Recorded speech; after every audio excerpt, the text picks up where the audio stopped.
오싹오싹 공포괴담 시간입니다. 자, 춥지만 이럴 때일수록 이한치한 추움을 추움으로 이긴다. 약간 요런 메타로 한번 진행해 보도록 하겠습니다. 자, 첫 번째 오싹오싹 이야기. 저희 동네, 제가 또 이제 치안을 담당하고 있는 우리 신림 쪽에 있는 실제로 있는 간판이라고 합니다. 어떤 종교 관련인 것 같은데요. 퇴마, 신의 초능력, 만능 박사. 여기서 무슨 일이 있었나요? 면역력 95에서 100% 올려준다. 천도제 진호기, 정신병, 암, 당뇨, 파킨슨병, 백혈병, 치매, 희귀병, 공황장애, 우울증, 자살충동, 분노조절장애, 뭐 씨발 이런 거를 다 고쳐준다 이거야? 성도착증 뭐 이런 거?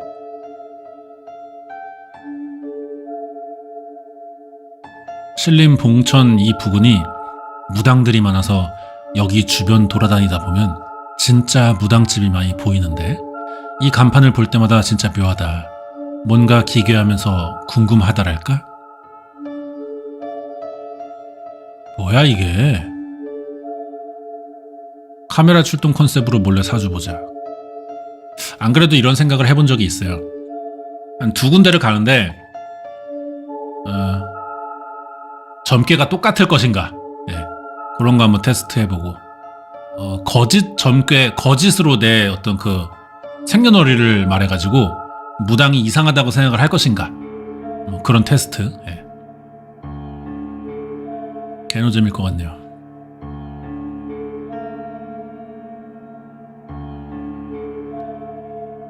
자, 실화 문 앞의 남자 보도록 하겠습니다.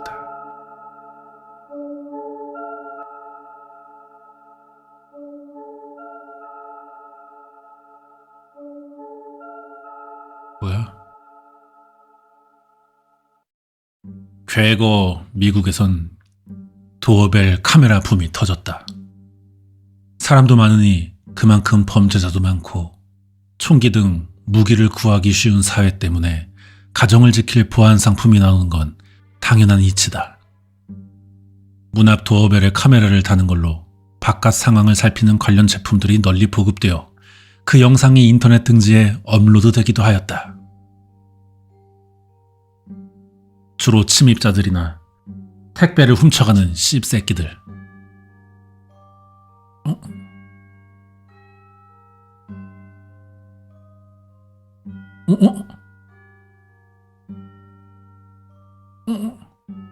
그리고 소름 끼치는 사람들이 찍힌 걸 공유한다.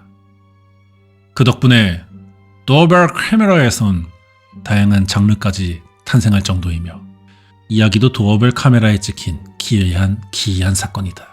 도입부가 좋네요. 때는 2021년 미국 라스베가스.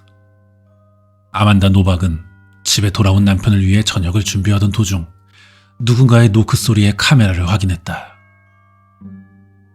그곳엔 웬 남자가 서 있었다. 멀끔한 주택가와 상반된 언제 다듬은지 모를 덥수룩한 수염, 지저분한 면티, 양팔을 덮은 문신. 확실히 이 주변 사람은 아닌 듯하였다. 수상한 남자의 등장에 의심하던 그때 남자가 입을 열었다. 확실해? 뭐 좀 물어보고 싶어서 그래. 이렇게 내가 초인종까지 누르잖아? 확실해? 남자는 문 앞에 서서 확실해. 너한테 뭐 좀 물어보고 싶어서 그래란 말을 계속 반복한다. 확실해? 진짜야? 문을 두들기거나 확실해 진짜로 거리며 좀처럼 집을 떠나려 하지 않는다. 확실해? 무반응에 결국 발길을 돌리려던 찰나 링 도어벨 시스템을 통해 무슨 일이 일어났는지 지켜보던 남편이 인터콤 시스템에 접속해 남자에게 외친다. 누구야? 뭐? 떠나려던 남자의 발목을 다시 붙잡았다. 확신 그 와중에 가신의 캐치프라이즈를 말해주는 센스하고는. 누구냐고? 그래, 뭐 좀 물어보고 싶은 게 있었어. 남자는 다시 문 앞에 선다. 난 문을 열어줄 여자를 찾고 있어. 그래야 그년을 일막 따면 죽이지. 그래서 문 열어줄 거야. 확실해. 내가 칼이랑 총도 준비했는데 확실해. 그래, 계속 문을 두드리지 뭐. 야, 확실해. 남자는 충격적이고 섬뜩한 계획을 아주 담담하게 밝히고 있었다. 허나 열어줄 때까지 계속 문 앞에 있을 것 같던 남자는 금방 자리를 뜬다. 여전히 문 앞을 떠나지 못한 채로. 경찰이 현장에 도착했을 땐 남자는 사라지고 없었지만 근처 주거지에서 그 짓을 하다 경찰에 체포당했다. 이 새끼예요, 확실맨. 존나 확실하지 못하게 생겼어요. 경찰서로 간 뒤 조사를 위해 경찰들이 이름을 묻자 그는 내 이름은 성령이야. 확실해. 성령이라고 경찰들에게 답했지만 그의 본명은 크리스토퍼 섬즈로 과거 전과가 확실히 있던 남자였다. 멀쩡했는데? 이후 그녀는 본 촬영본을 인터넷에 업로드해 인터넷 유저들의 폭발적인 관심 덕에 섬즈의 1년 전 과거를 발굴하게 된다. 보시다시피 매우 평범하고 온순하고 친절하게 생겼으며 실제로 그랬다는 주변들의 이야기도 있었다. 이제 의문이 들 것이다. 무엇이 저 순진한 사내를 강간살인으로 꾸미던 괴물로 만들었는지. 이 새끼네. 영상이 있다, 영상이.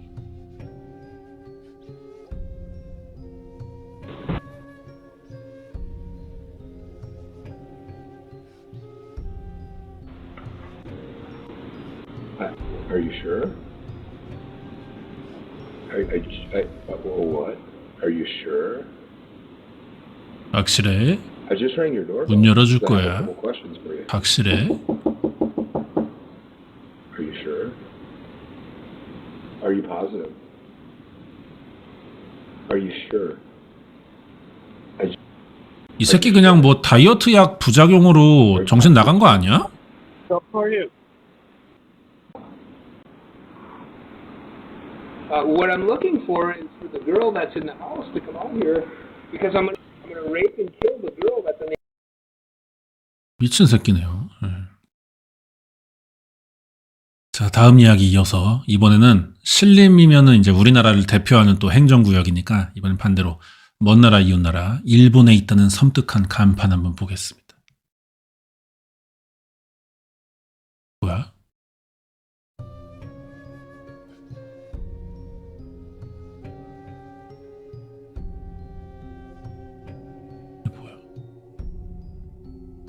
뭐야? 녹슬었네. 녹슨 거네, 녹슨 거.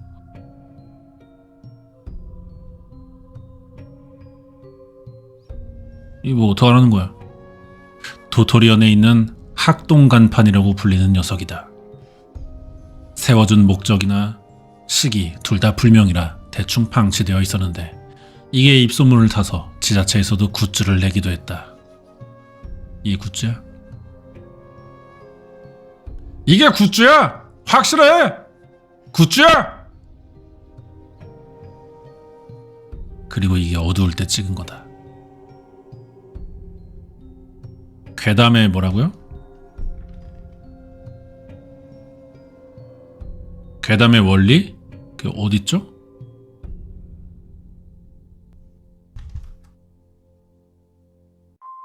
나폴리탄 갤러리에서 제일 잘 만들었다는 괴담. 아니 이분이 나폴리탄 괴담을 존나 좋아하시는 분이에요. 저번에도 무슨 SCP 괴담이라는 뭐 이상한 씹덕들 망상 괴담 자켓 커뮤 같은 거 하셨던 분인가 봐. 이상한 소개를 해주더라고. 비슷한 게 또 있네요. 나폴리탄 갤러리에서 제일 잘 만들었다는 괴담. 괴담의 원리 한번 보도록 하겠습니다.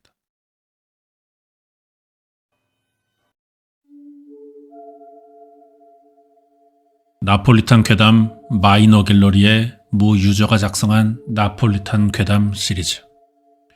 이 괴담을 작성한 유저는 나폴리탄 괴담 마이너 갤러리의 팥따기가 주최한 제1회 납겔 100일장에서 17점 먹고 우승을 달성한 유저입니다.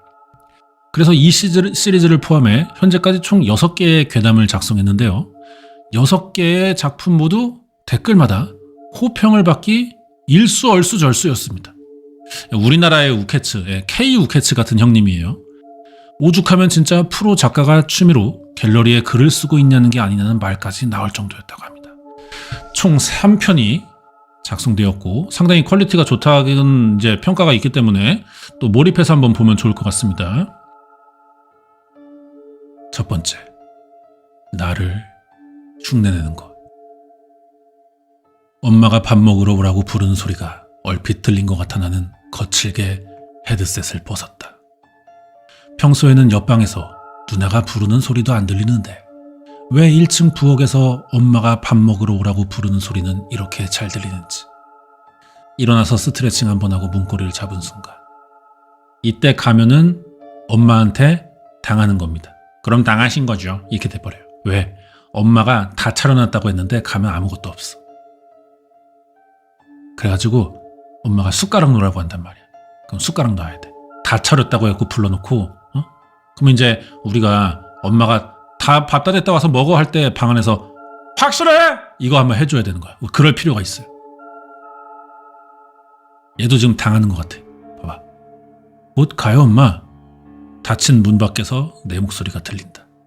다다닥 다락닥 그대여 계단을 뛰어내려가는 소리가 난다. 엄마, 오늘? 엄마가 누군가와 대화를 나누는 듯한 말소리. 발밑에서 조금 작게 들린다. 나는 비틀었던 문고리를 소리가 나지 않게 조심조심 놓았다. 1층으로 뛰어내려간 무언가가 나인 척하고 있다. 오오. 어쩌지? 나는 문 앞에 우두커니 서서 눈을 질끈 감고 고민했다. 나가봐야 될까? 혹시 누군가 장난치는 건 아닐까? 하지만 그것은 정말 내 목소리였는데 가끔 디스코드에서 다른 여성 마이크로 들리는 진짜 내 목소리.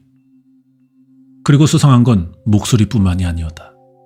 나는 바닥에 납작 엎드려 차가운 마루에 귀를 가져다 댄다. 학교에서 글쎄 손목. 1층에서 도란도란한 가족들의 대화가 들린다. 녀석은 마치 나인 것처럼 내 가족들과 떠들고 있다. 나는 두려움에 떨면서 그 대화를 엿들어 보려고 노력한다. 귀 아플 정도로 바닥에 싹 붙인다. 맞아. 나는 갑자기 진동이구나. 갑자기 주머니에서 느껴진 진동에 놀라 입을 틀어막고 허리를 바싹 구부렸다. 진정하고 폰을 꺼내보니 우리 가족 단체 톡방에 메시지가 와 있었다. 부엌에 있는 거 엄마 아니야. 엄마 지금 방 안에 있어. 야, 얘기가 재밌는데 이분? 잘 쓴다.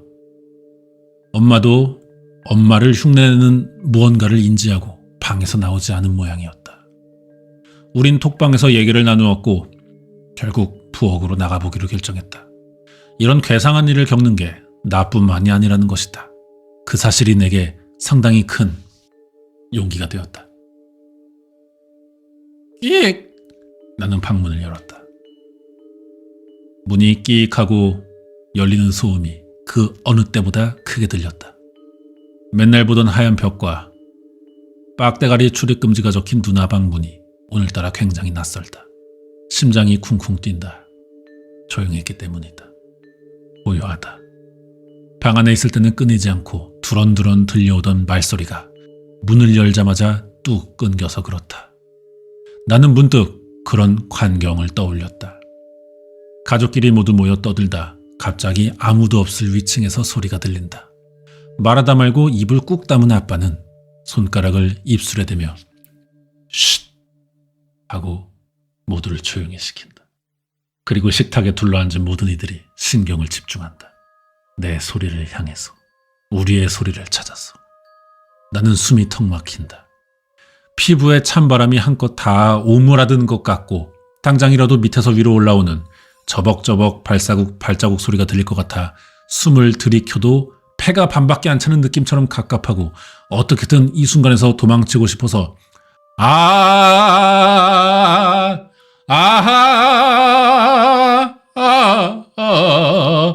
나는 될 대로 되라는 식으로 괴성을 지르며 계단을 구르다시피 내려갔다. 깜짝이야. 멍청한 왜 갑자기 쥐알인데. 식탁에 앉은 누나년이 나를 보며 인상을 썼다. 왜 갑자기 소리를 지르고 그러니? 그 옆에 앉아있던 엄마가 물었다. 냉장고에서 맥주를 꺼내던 아빠도 궁금하다는 표정으로 나를 바라본다. 나는 미친 사람처럼 횡설수설하며 물었다. 엄마가 대답했다. 네가 여기서 밥을 먹고 있었냐고? 뭔 소리 하니 얘는? 밥 먹자고 하니까 지가 제일 먼저 뛰어왔으면서. 누나가 킬킬대며 거들었다. 멍청이, 먹다 말고 화장실 급하다고 뛰어가더니 어디에 머리 부딪힌 거 아니야? 나는 계단 옆 화장실을 향해 고개를 돌렸다. 문이 활짝 열린 화장실 안에는 아무도 없었다. 나는 떨리는 목소리로 질문을 하나 더 했다. 누나가 대답했다. 엄마는 밥 먹다 어디 안 갔다 왔냐고. 멍청아, 엄마가 너냐? 나는 미소 짓고 있는 엄마의 얼굴을 보다가 폰을 꺼내 가족 단톡방을 본다. 삭제된 메시지입니다. 삭제된 메시지입니다. 삭제된 메시지입니다. 삭제된 메시지입니다. 슥. 알죠? 카톡 읽을 때 카톡 그 소리. 슥. 슥. 슥. 엄마와 나는 톡이 모두 지워져 있었다.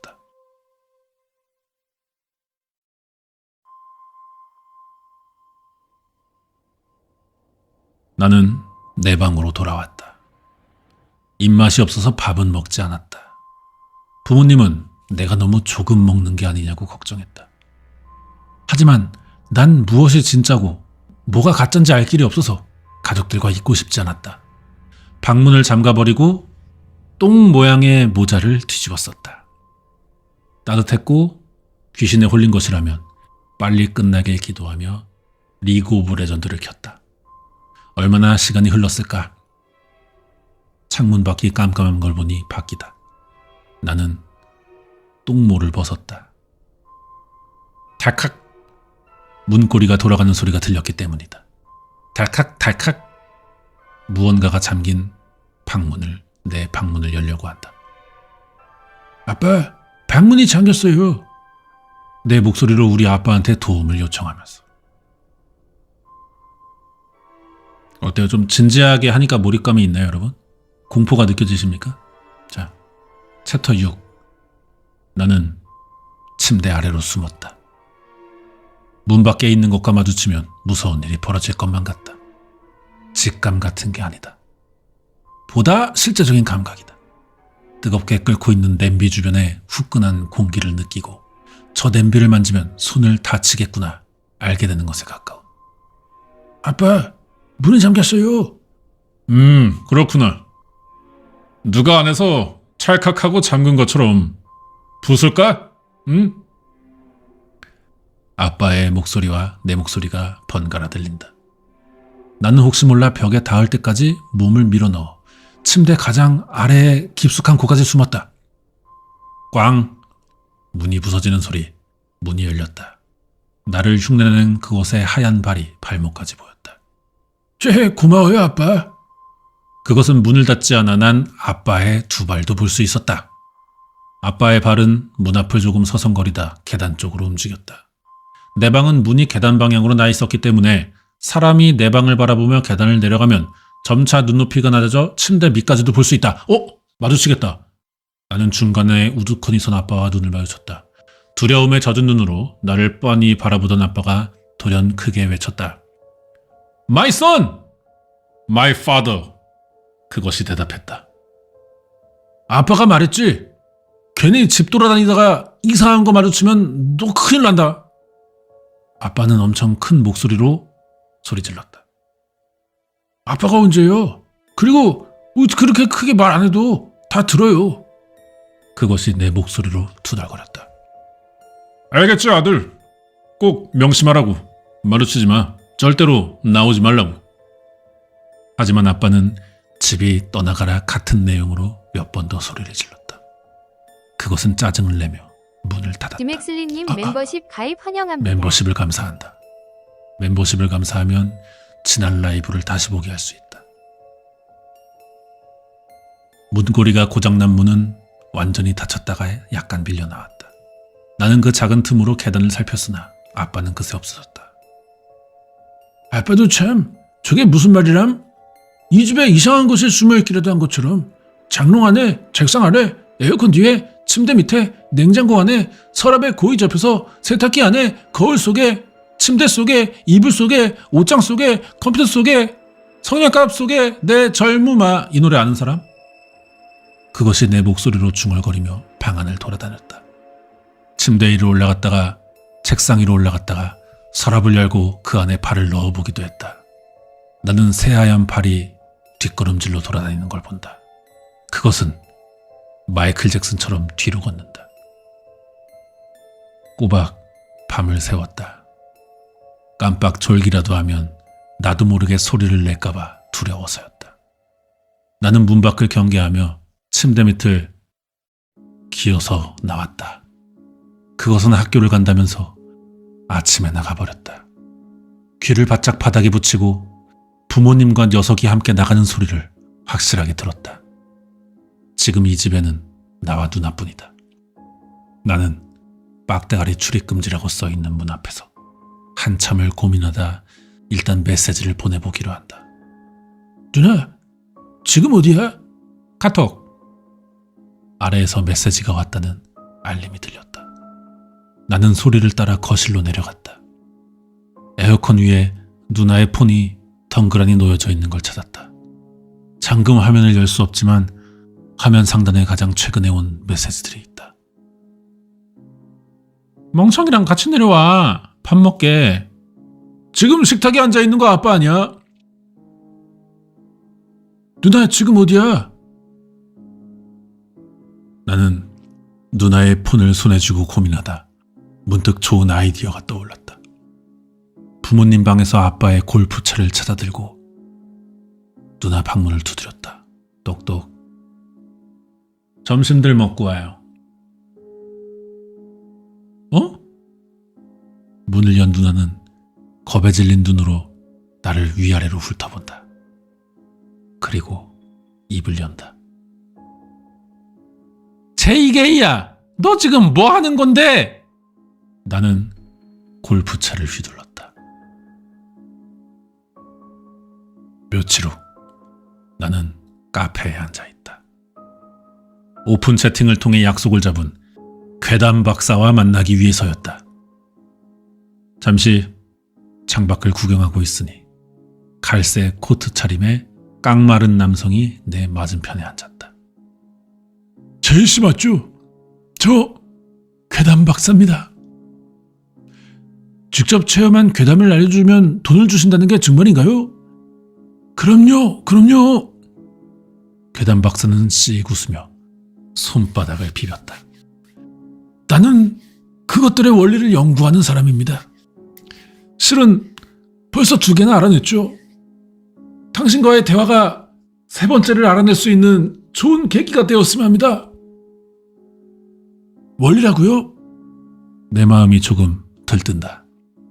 나는 실제로 얼마 전 괴상한 것들의 원리를 알아내 극복한 적이 있었다. 아, 그것이라면 제 이야기가 그거라면 제 얘기가 분명히 들릴 도움이 될 거예요. 나는 괴담 박사에게 내가 이겨낸 끔찍한 시련에 대해 설명했다. 괴담 박사는 진지한 표정으로 내 말을 끝까지 경청하고는 이야기가 끝나자 박수를 쫙 쳤다. 돈을 드릴 수는 없겠군요. 아쉽지만 당신의 이야기는 내게 어떤 영감도 주지 못했습니다. 그게 무슨 말이에요? 하지만 돈 대신 내가 간신히 알아낸 2가지 원리를 알려드리지. 이것에 도움이 될 겁니다. 씨발 돈 주세요. 자, 첫 번째 원리, 돈 달라고요. 항상 인간이 패배하고 괴담이 승리한다. 나는 거기까지 듣고 진실을 깨닫는다. 두 번째 원리를 듣지도 않았는데 무엇인지 알 수 있게 됐다. 이건 실제적인 감각의 영역이 아니라 육감 혹은 직감의 그것이다. 나는 집으로 달려가 세탁기 안을 들여다보고 누나방 서랍을 열어보고 냉장고를 열어봤다. 그렇구나. 나는 문이 활짝 열린 화장실로 달려가 거울 속으로 들어간다. 뭐야, 이 새끼 보거스야? 얘 보거스잖아. 내 친구 보거스 하면서 거울로 쏙 들어가는 거 아니야?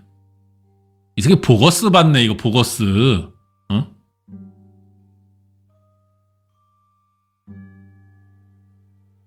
보거스 본 것 같은데. 알겠습니다. 자, 그 다음에 두 번째 이야기. 여기까지만 볼게요. 시간 관계상. 이거 굉장히 재밌는 얘기고 얘기가 엄청 길어. 그래가지고 또 시리즈도 있다고 하니까 좀 많이 이분의 글을 한국의 우케츠 형님, K 우케츠 형님 글 좀 많이 날라주시고 요거 두 번째 그것은 삼행시를 모른다. 요까지만 이제 한번 읽어볼게요.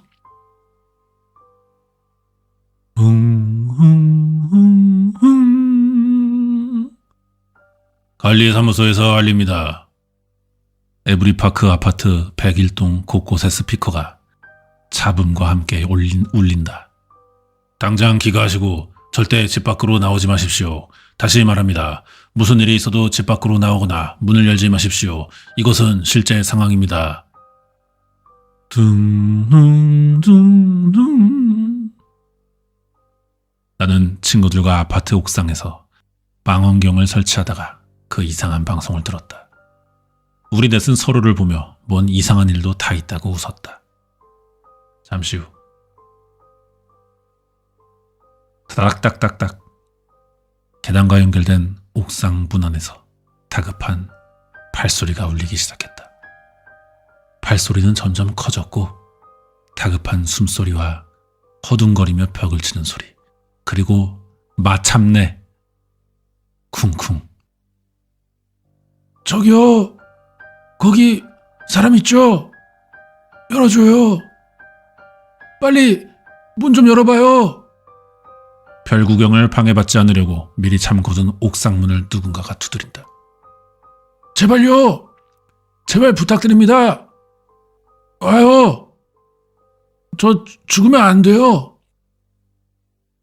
문을 마구 때리고 긁고 문고리를 힘껏 비트는 소리. 절규. 그 처절함에 나는 몸이 굳어 친구들의 눈치만 살폈다.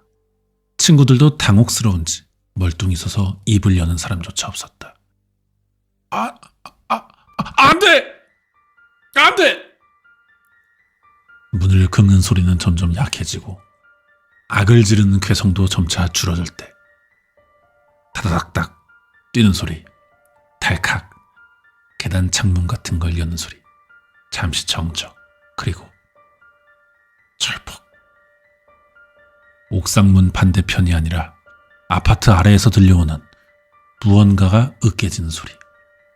나는 직감적으로 그 소리의 정체를 알 수 있어서 도무지 아래를 내려다볼 수가 없었다. 용기 있게 고개를 내밀고 밖을 내려다본 C는 눈을 질끈 감고 구역질하기 시작했다. 결국 아직까지 구토를 하고 있는 C를 제외한 우리는 다 같이 내려다보았다. 반쯤 뭉개진 시체가 부서진 몸을 질질 끌고 다시 아파트 안으로 기어들어오고 있었다. 여기서 갑자기 인터뷰로 넘어갑니다. 반갑습니다. 내가 바로 공포 특급입니다. 카페에서 따뜻한 라떼를 시키고 앉아있으니 갈색 코트를 입은 괴담 박사다.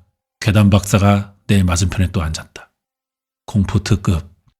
오픈 채팅에서 우연히 보고 오늘 약속까지 잡은 닉네임이다. 나는 혹시 몰라 다시 한번 확인했다. 정말 실제로 겪은 괴담을 말해주면 돈을 주시나요? 그럼요. 남자는 손을 들어 아메리카노를 한 잔 시키고는 씩 웃으며 대답했다. 나는 그것들의 원리를 연구하는 사람입니다. 사실 벌써 2개나 알아냈지요. 당신의 이야기가 나를 3번째로 인도해줄 영감의 원천이기 바랍니다. 원리? 그렇군요. 잠시 눈을 감고 떠올려 보면 그때의 기억은 흐릿하고 안개가 잔뜩 껴있는 것처럼 갑갑하다.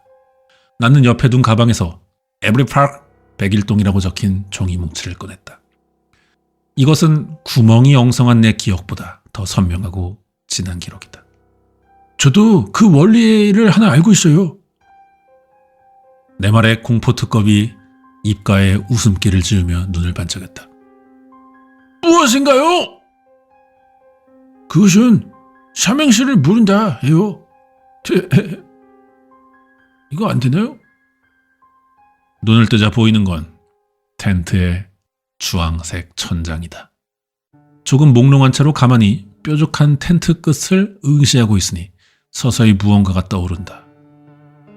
다 같이 밤새 별을 보자며 넷이 함께 옥상으로 올라왔고 텐트와 만원경을 설치하는 데 들린 그 기이한 방송, 그리고 흉측한 장면, 끔찍한 나이트였다. 간헐적으로 찢어지는 비명이 들리고 신나는 웃음소리도 들렸다. 가끔은 아주 가까운 곳에서 나는 다른 소음보다 더 선명한 말소리도 들렸다. 열어주세요라고 끊임없이 중얼거리는 소리. 그러나 뭔가 부서지는 소리와 함께 금방 사라지곤 했다. D는 내 앞에서 사색이 되어 오돌오돌 떨고 있었다. 나는 D와 함께 텐트 밖으로 나갔다. 다시 인터뷰. 공포특급은 내 말을 듣고는 고민하는 듯 눈썹을 찡그리다가 이내 눈을 동그랗게 뜨며 두 손바닥을 비볐다. 그리고 주머니에서 막대기 같은 것을 꺼냈다. 막대기의 측면에 달린 버튼을 누른 남자는 그것을 주머니가 아니라 테이블 가운데에 두고는 입을 열었다. 녹음기인가 봐. 사행시? 아니, 삼행시라! 왜군요? 못 믿으시겠지만 사실이에요. 들어보세요. 나는 종이 뭉치 중 몇 장을 꺼내 눈에 가까이 대고 글자를 읽었다. 깨어난 우리는 다섯이 모여 서로의 몰골을 확인했다. 모두 잠을 설친 듯 개판이었다. 갑자기 지지직거리는 소리가 동네에 울려 퍼지고 관리사무소에 방송이 전해졌다. 공포특급이 내 말을 끊으며 다급하게 끼어들었다. 실제로 방송이었나요? 아니면 환청? 예, 방송이에요. 내 대답에 남자는 뭔가 만족했다는 듯 웃으며 말을 계속하라고 손사래를 쳤다. 나는 계속해서 읽어갔다. 당장 집 밖으로 나오시기 바랍니다. 스피커는 이렇게 말했어요. 그것은 참 기이하군요. 전날엔 나오지 말라고 하더니. 참고로 이제 이 말하는 화자는 치아 교정 중이에요. 그래서 발음이 좀 새는 겁니다. 말이 다르잖아. 어떤 말을 믿어야 되지? 아니, 애초에 저 방송이 정상일까? 밤에 그 웃음소리들 이게 나만 들었나? 똑바로 들어보자. 일단 방송이 계속됐다. 딩동댕동. 관리비서실에서 알린다 입니다. 방에 들어가든 말든 입니다. 그렇습니까? 고마워요. 지직거리는 잡음 사이로 아예 부서진 문장이 나열된다. 똑똑한 사람이 저거 해석 좀 해봐. 귀신 들려서 내 헛소리 하는 게 분명해. 근데 여기 옥상에서 평생 있을 수는 없어. 한번 나가볼까? 넌 나가야 된다고 생각해. 모두 말렸지만 비는 한사코 나가보겠다고 했다. 내가 아파트 밖으로 나가서 경찰을 부를게. 나가면 전화도 제대로 되겠지. 이상한 웃음소리만 나는 게 아니라. 내가 어떻게 된 거 아니야? 너 그걸 보고도 저기 밖에 나가겠다고? 갔다 올게. 완강한 태도를 고수하던 B는 결국 옥상문을 열고 건물 안으로 들어갔다. A는 잽싸게 달려가 옥상문을 다시 잠갔다. 터벅터벅 B가 계단을 내려가는 소리. 그러던 중 돌연 B의 잔뜩 날선 목소리가 들린다. 잠깐만! 거기 누구야? 당신이군요. 하지만 곧장 B의 목소리에서 힘이 탁 풀리고 반가워하는 기색이 느껴졌다. 반가워요. 어젠 미안해서. 무서워서 그러게요. 내장이 참 빨갛네요. 부럽습니다. 먹어도 된다고요? 말만이라도 고마워요. 그리고는 다다닥닥 하고 무언가 계단을 올라오더니 건물 안쪽에서 옥상 문을 두드렸다. 똑똑. 얘들아! 문 좀 열어봐! 꼭 소개해줄 사람이 있어. 얘들아! 거기 있는 거 알아. 응? 열어보라니까. 저 너머에 있는 B는 분명히 정상이 아니었다. 나는 친구들과 어깨를 벌벌 떨며 속삭였다. 가볼까? B가 이상한데? 구해야 될지도 몰라. 미쳤어. 저 문 열면 우리 다 죽을 거야. 쾅쾅. B는 문을 걷어차기 시작했다. 야, 열지 말자. 저건 더 이상 B가 아니야. 알겠지? 좋아, 동의해. 너무 끔찍해. 대체 왜 이런 일이? 아니, 그러지 마. 지금은 정신을 바짝 차려야 돼. 다시 방송이 들려왔다. 집 밖으로 나오면 즐겁습니다. 이는 테스트용 방송이니 무시해도 좋습니다. 현상을 설명하지 않아도 검열이 진행되는지 확인하고 있습니다. 확인했습니다. 지직, 지직직직. 찢어지는 소음 사이로 방송이 계속됐다. 그것은 삼행시를 모르는 것 같습니다. 다시 방송이 들을 때 귀를 기울여주세요. 뚝 하고 방송이 끊긴 옥상에는 끽끽끽끽. 야, 이 개새끼들아! 이 씨발 이거 열라고! 옥상 문을 두드리다 지쳐 손톱으로 박박 긁는 B의 절규만이 들리고 있었다. 이 이야기를 이제 그 공포특급에게 카페에서 해준 거예요. 그 남자가 그러잖아.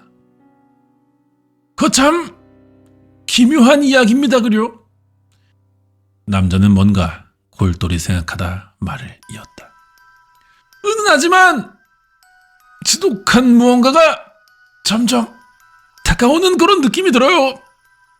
우리 넷은요, 텐트 하나에서 다 같이 있기로 했어요.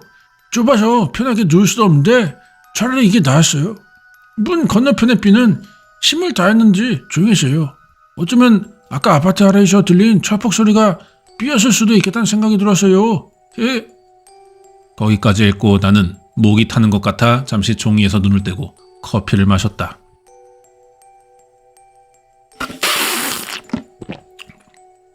공포특급이 재촉했다. 다음은 어떻게 됐죠? 다음은 방송이에요. 알 수 없는 그 방송 말인가요? 아니요. 이번엔 달랐어요. 그거는 고통스러운 기억이라면 천천히 떠올려도 좋습니다. 나는 잠시 심호흡하고 다시 종이를 들고 눈앞에 가져다 댔다. 공포특급이 걱정스레 말을 건넸다. 있죠? 너무 힘들면 여기서 그만하셔도 됩니다. 아니에요. 종이를 보고 있으면 됩니다. 괜찮아요. 어지러우면 언제든 말을 멈추세요.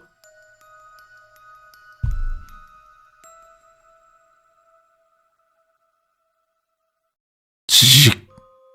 귀가 찢어지는 소리와 함께 방송이 울려 퍼졌다. 관리사무소에서 알립니다. 규칙, 안내방송입니다. 그것들은 삼행시를 못합니다. 반드시 어디에 기록해두시고 꼭 숙지하세요. 첫째, 나가세요. 집안이 위험할 수 있습니다. 둘째, 가다가 지치면 창문으로 뛰어내리세요. 셋째, 지옥에서도 정신만 차리면 살 수 있습니다. 넷째, 마음대로 걸어도 좋지만 관리사무소로 오는 걸 추천합니다. 다섯째, 새로 이사 왔다며 말을 거는 이를 쳐다보지 말고 도망치세요. 여섯째, 요괴를 퇴치한다는 어떤 미신도 효과가 없으니 시도하지 마세요. A는 피곤한 얼굴로 폰에 방송 내용을 받아 적고 있었다. 다들 방송에 귀를 한껏 기울이고 있다. 나는 귀에서 이명이 들리고 피곤하여 후드의 모자를 깊게 눌렀었다. 그래, 이럴 때 생존일지라도 기록해두자. 나는 폰을 들어 메모장 어플을 켰다. 전 구간 검열 없음 확인. 이제 이 방송 내용이 번복되어 송출됩니다. 어디 기록하시고 꼭 생각하세요. 그것들은 삼행시를 못합니다. 이후로 구린 스피커는 계속 규칙 안내 방송만을 되풀이하기 시작했다. 몇 번을 반복해서 듣고 기록한 A가 오랜만에 웃으며 다급히 손짓했다. 모두가 무릎으로 기어서 텐트 중앙에 폰을 보자 A가 우리에게 속삭였다. 알았어. 삼행시라더니 이거였어. 모든 규칙의 첫 글자. 그게 무슨 말이야? 첫 글자만 다 모아봐. 잠시 폰을 내려다보던 D가 중얼거렸다. 나가지 마세요? 거참 이상한데. 첫 규칙이 나가세요잖아. 검열이라고 했잖아. 무언가가 방송을 검열하고 있는 거지. 저번에 그거 다 깨진 방송처럼. 그러네. 하지만 그 검열하는 건 삼행시를 모르니까 그게... C가 급하게 끼어들었다. 만족할 만한 내용으로 검열을 피하고 진짜 메시지는 첫 글자로 준 거구나. 관리사무소에 저것들을 피해서 우릴 도와주는 사람이 있는 거야. 나는 아주 약간의 희망을 품게 된 친구들의 대화에 끼지 못했다. 1일차에 내 생존일지를 읽었기 때문이다. 우리는 넷이 별을 보러 옥상에 올라왔다. 밖에는 B가 있고 이 텐트 안에는 나, A, C, D 이렇게 넷이 있다. 우린 어느새 5이 됐는데 그것을 전혀 몰랐다. 무언가가 우리 사이에 끼어서 친구인 척하고 있다. 나는 머리를 쥐어짜냈지만 누가 가짜인지 알 도리가 없었다. 5이 모두 내 기억에 있다. 어떻게 이럴 수가 있지? 남은 물이 좀 있으니 절대 텐트 밖으로 나가지 말자. 나가지 말라고 했으니까. 그 와중에 물을 챙겼구나. 겨우 생각이 났어. 들어오기 직전에. 처벅 처벅 처벅. 갑자기 텐트 밖에서 발소리가 들려 속닥거리던 친구들이 입을 꼭 다물었다.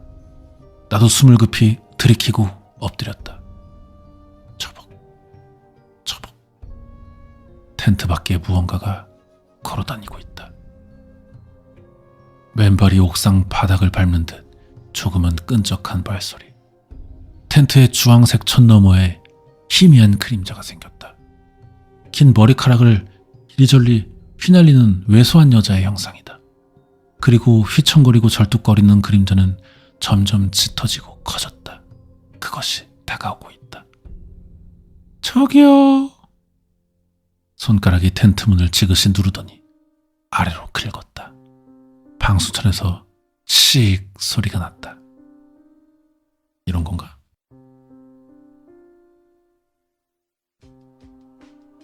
나와 친구들은 숨도 쉬지 못하고 보고만 있었다. 이것 좀 열어주세요. 저 배가 고파요. 제 아이가 배가 고프대요. 텐트를 손가락으로 긁으며 그 여자가 우리에게 말하기 시작했다. 여자는 텐트 천 곳곳을 손가락으로 쓸었다. 먹을 것 좀 나눠주세요. 굶었어요. 제 아이만큼은. 마치 손을 더듬어 무언가를 찾는 것처럼 나는 무언가를 깨닫고 소스라치게 놀라 몸을 벌떡 일으켰다. 거의 동시에 C도 나와 같은 생각을 한 듯 팔을 쭉 뻗어 텐트 문의 지퍼를 움켜쥐었다. 저 여자는 텐트 문을 열기 위해 지퍼를 잡고 있다. 나는 C의 옆으로 기어가 지퍼가 내려가지 않게 꽉 쥐었다. 거의 동시에 앙상하게 마른 그 손 그림자도 바깥의 지퍼를 찾아 꽉 잡았다. 지퍼를 아래로 내리려는 힘이 느껴져서 C와 함께 위로 끌어당기며 버텼다. 어라, 왜 안 열리지? 저기요, 우리 애가 굶고 있어요. 아이만큼은. 점점 아래로 내리는 힘이 강해진다. 이러다 지퍼가 못 버티고 부러지면 어쩌지? D도 비슷한 생각을 했는지 가방을 뒤져 클립을 꺼냈다. C가 다급하게 외쳤다. 줘! D가 던진 클립을 받은 C가 그것으로 지퍼가 아닌 그 아래의 천을 꽉 집었다. 우리는 그 상태로 온 힘을 다해 버텼다. 그러자 문 밖의 그림자가 갑자기 지퍼를 놓고 물러섰다. 어라, 잠시만요. 저기요. 아, 필요 없어요. 여기 고기가 있네. 우린 지퍼에 달라붙어 눈으로 천에 비친 그림자를 끝까지 쫓았다. 등에 고기를 얻고 다니면서 먹을 걸 찾았네. 진짜 나 왜 이렇게 정신이 없지? 애도 낳고 폐경기에 갱년기가 온 것인가? 등에 업은 고기는 내 피로인가? 곰고기를 먹어야겠네. 우르사를 먹고 싶다. 간 때문이야. 앙상한 그림자에 툭 튀어나온 부분이 떨어지더니 그것은 뭔가를 주워 개걸스럽게 먹기 시작했다. 아, 맛있어라. 맛있다. 왜 이렇게 맛있지? 무슨 고기지? 무슨 뭐가 이렇게 맛있지? 뭔가를 뼈째로 씹는 바작바작 소리가 나고 덩어리 같은 게 사방으로 튀었다. 지퍼를 쥐고 있던 D가 허겁지겁 빈 생수통을 찾아들고 토악질을 했다. 길고 끔찍한 밤이었다. 배부르다. 배불러. 어라, 애기 어딨지? 얘야, 어딨니? 우리 애기 보신 분. 여자의 중얼거림이 더 이상 들리지 않을 때까지 우리는 그렇게 있었다. 제왕과도 같은 밤이었네요. 그러네요. 미친 여자는 다행히 아침이 되자 사라졌고요. 해가 뜬 걸 확인하고요. 우린 텐트 밖으로 나왔어요. 옥상문 근처에서는 여전히 삐가 쭝얼거리는 듯 했어요. 아직도 삐는 거기 있어요. 남자가 말을 끊으며 끼어들었다. 있었다. 삐는 대체 어떻게 된 것일까요? 나는 이 남자가 자꾸 말을 끊어먹는 게 조금 짜증났지만 계속해서 읽었다. A는요, 자다가 뒤늦게 우리를 따라왔어요.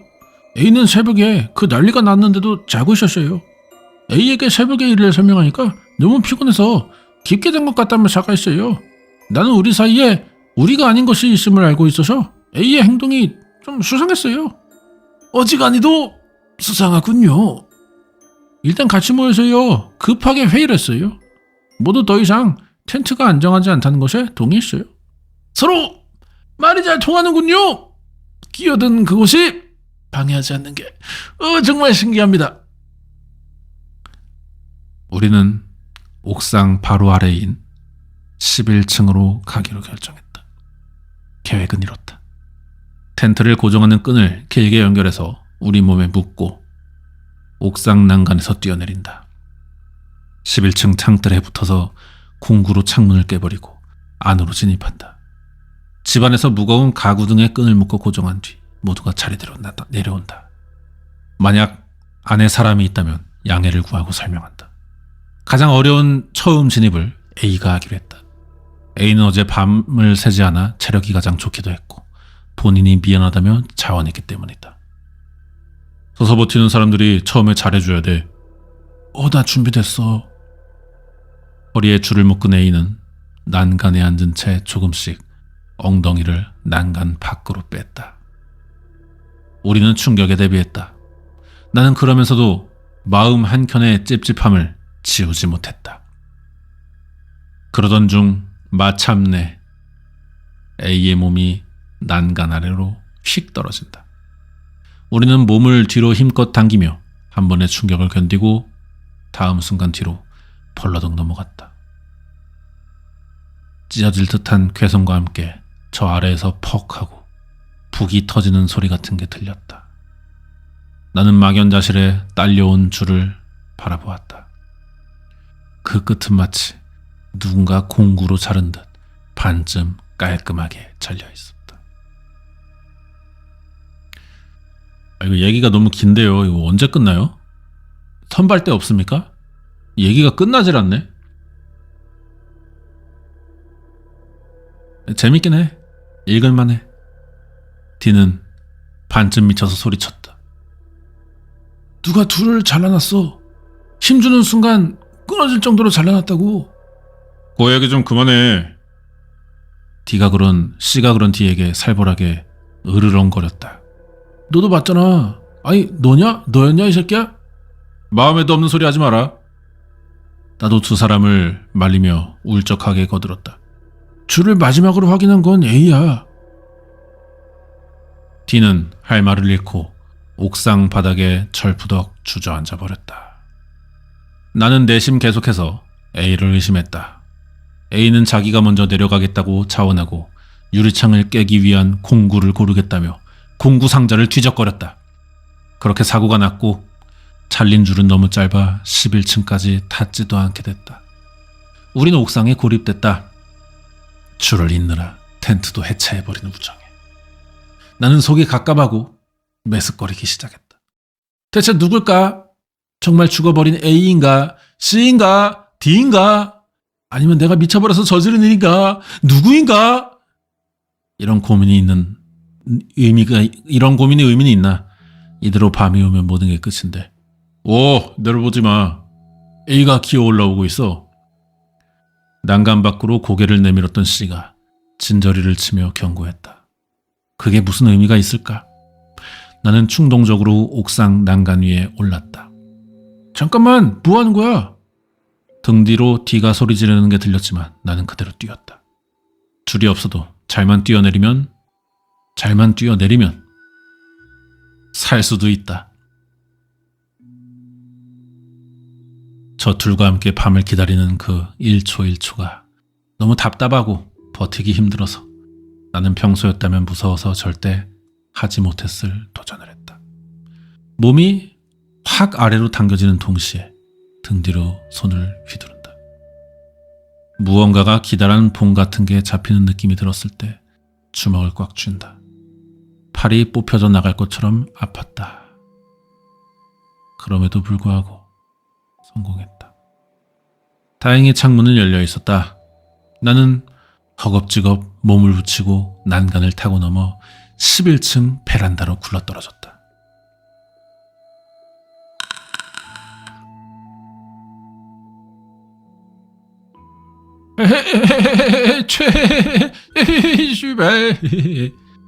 심장이 미친 듯이 뛰고 위에서 시끄럽게 소리 지르는 소리가 들리는 와중에 나는 신나게 웃었다. 나는 살아남은 것이다. 생의 아늑함이 비로소 피부로 느껴지기 시작한 것이다. 방송관리사무소에서 알립니다. 규칙 안내방송입니다.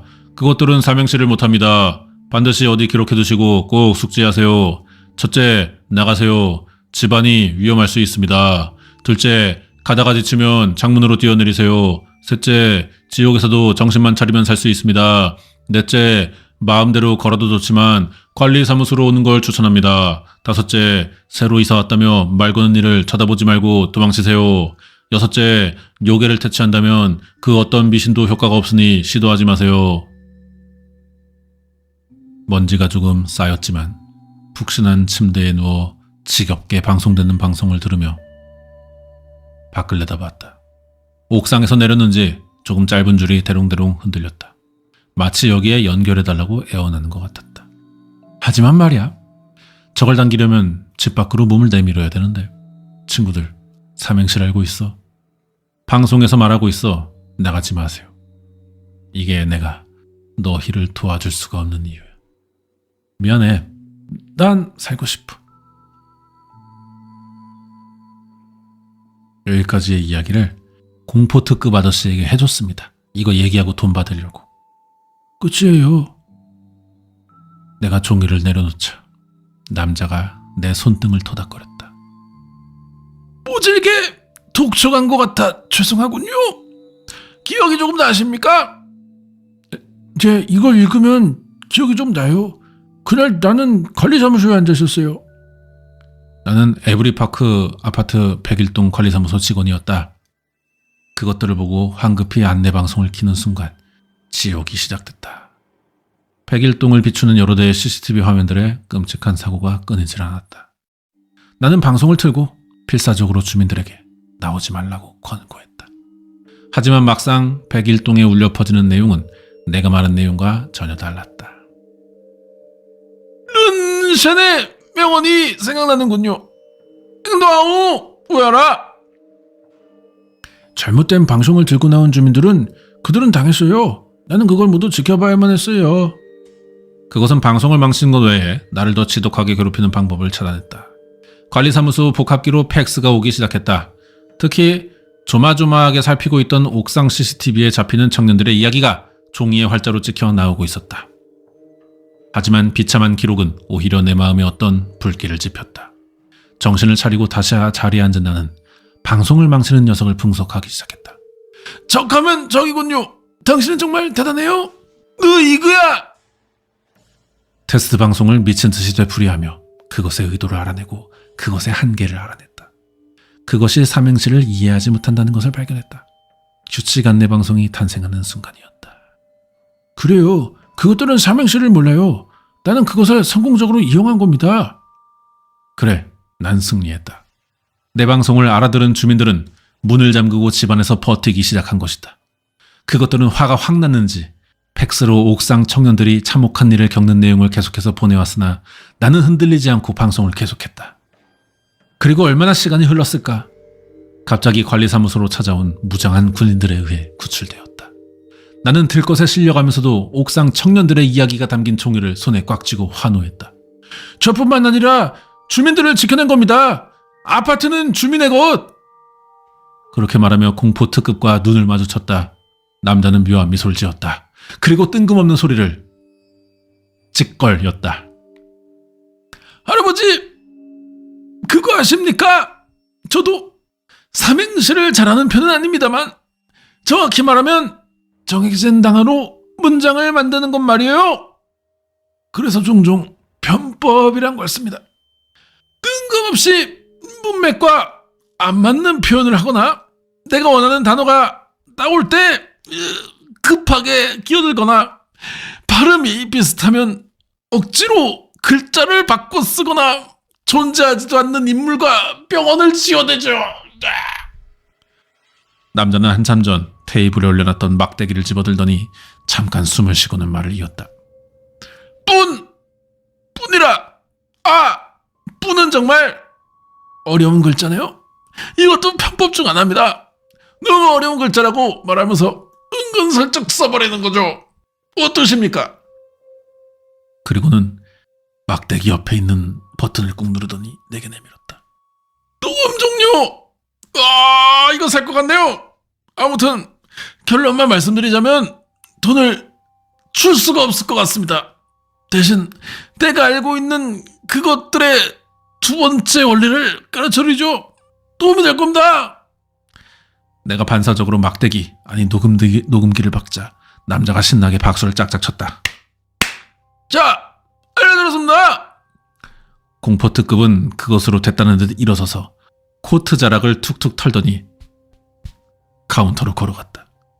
그러다 갑자기 손가락을 탁 튕기더니 등을 돌렸다. 존나 찐따 같아. 참, 정말 마지막으로 또 하나 알려줄게요. 당신이 백스로 받은 이야기 말입니다만 거기도 있지 않나요?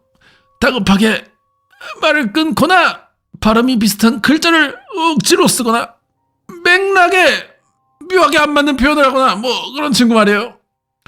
그 말을 끝으로 공포특급은 정말 카페를 나가버렸다.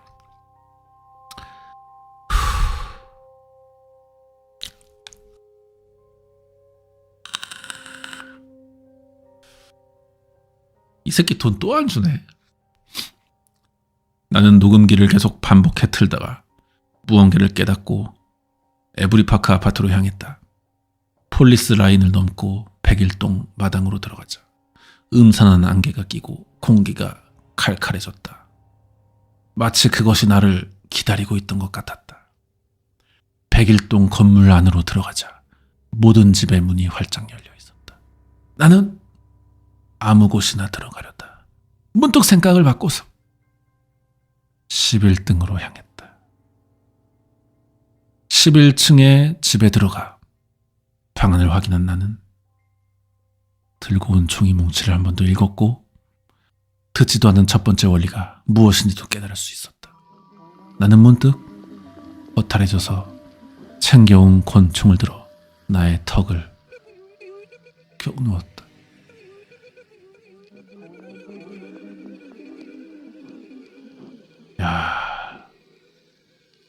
여기까지입니다. 아주 그냥 이야기가 마치 투 채널 괴담을 번역한 것처럼 뭔가 존나 기면서 마치 이게 씨발 어떤 장르인지 잘 모르겠지만 이게 뭔가 이 내용을 솔직히 잘 모르겠습니다. 이 내용을 좀 해석이 되시는 분들은 댓글로 좀 설명이 또 따로 있어요? 씨발. 이게 지금 얘기가 너무 길어가지고, 이게 옴니버스 형식인가봐. 또 다른 게 또 있어. 이게 존나 많은데, 다 읽고 설명은 나무 위키로 해야 된대요.